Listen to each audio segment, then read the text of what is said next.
Actor Dhanush, அதாவது டைரக்டரும், ஆக்டருமான நம்ம தனுஷ் டைரக்ஷன்ல அவரே நடிக்க, அவர் மட்டும் இல்லாம பல சினிமா பட்டாளங்கள் சேர்ந்து நடிச்சு, இப்போதைக்கு வெளிவர ரெடியாகி வெளிவர காத்துக்கிட்டு இருக்க ஒரு தமிழ் திரைப்படம் இட்லி கடை. இந்த படத்துக்குமே ஒரு நல்ல எக்ஸ்பெக்டேஷன் இருக்குது அப்படின்ற மாதிரி தான் நம்ம சொல்லணும். ஏன்னா இந்த படத்துடைய டைட்டிலே ரொம்ப கேஷிங்காக இருக்கு.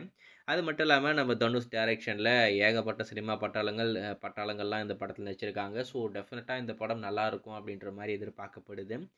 இந்த படம் ஏப்ரல் 10 இப்போதைக்கு தேட்டருக்கு வரப்போகுது. அஃபிஷியலாகவும் அனௌன்ஸ் பண்ணி முடிச்சிட்டாங்க. ஏப்ரல் 10ஆம் தேதி நாங்கள் தேட்டருக்கு வரோம் அப்படின்ற மாதிரி. அதில் ஒரு முக்கியமான விஷயம், அதே ஏப்ரல் 10 குட் பேட் அக்லி திரைப்படமும் வெளிவரப்போகுது. இப்போ தனுஷும் நம்ம தல அஜித்தும் ஒன்றா மோதிக்க போகிறாங்க. அதே மாதிரி ஒரு நிலைமை தான் இப்போ இந்த விடாமுயற்சி வெளிவரும் போதும் இருந்தது. ஆனால் அது என்ன ஆச்சுன்னு தெரியல. கடைசியில் நீக் படத்தை தள்ளி வச்சுட்டாங்க.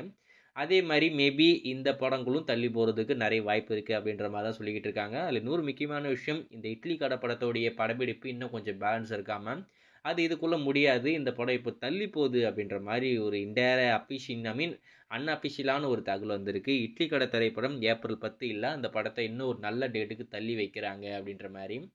இது எந்த அளவுக்கு உண்மைன்னு தெரியல. ஆனால் இப்போதைக்கு வெளிவந்திருக்க தகவலை பொறுத்த வரைக்கும் இந்த படம் இப்போதைக்கு வெளிவர போகிறது இல்லையாம. இட்லி கடை படம் யாரும் ஏப்ரல் 10 வந்துடும் அப்படின்ற மாதிரி ஃபிக்ஸ் பண்ணிடாதீங்க. ஏன்னா நம்ம எல்லாரும் ரொம்ப பெருசாக எதிர்பார்த்துக்கிட்டு இருப்போம். இன்னும் ஒரு 4 நாள் தான் இருக்குது, இன்னும் ஒரு வாரம் தான் இருக்குது அப்படின்ற மாதிரி. ஆனால் திடீர்னு ஒரு போஸ்ட்பான் பண்ணுற ஒரு அறிக்கை ஒன்று ரிலீஸ் பண்ணுவாங்க. நாங்கள் இந்த படத்தை ஏப்ரல் 10 கொண்டு வரல, தள்ளி வைக்கிறோம் அப்படின்னு சொல்லிட்டு. ஒருவேளை பிளான் பண்ணுறபடி ஏப்ரல் 10 இந்த படம் வந்தால் நல்லா தான் இருக்கும். ஆனால் இப்போதைக்கு வர தகவல் எல்லாமே அது வரல அப்படின்ற மாதிரி சொல்கிறாங்க.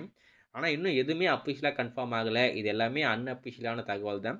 ஸோ வெயிட் பண்ணி பார்ப்போம். இவங்க பிளான் பண்ணபடி ஏப்ரல் 10 இந்த படம் வருதா, இல்லை இன்னமும் இந்த படம் தள்ளி போகுதா அப்படி சொல்லிட்டு.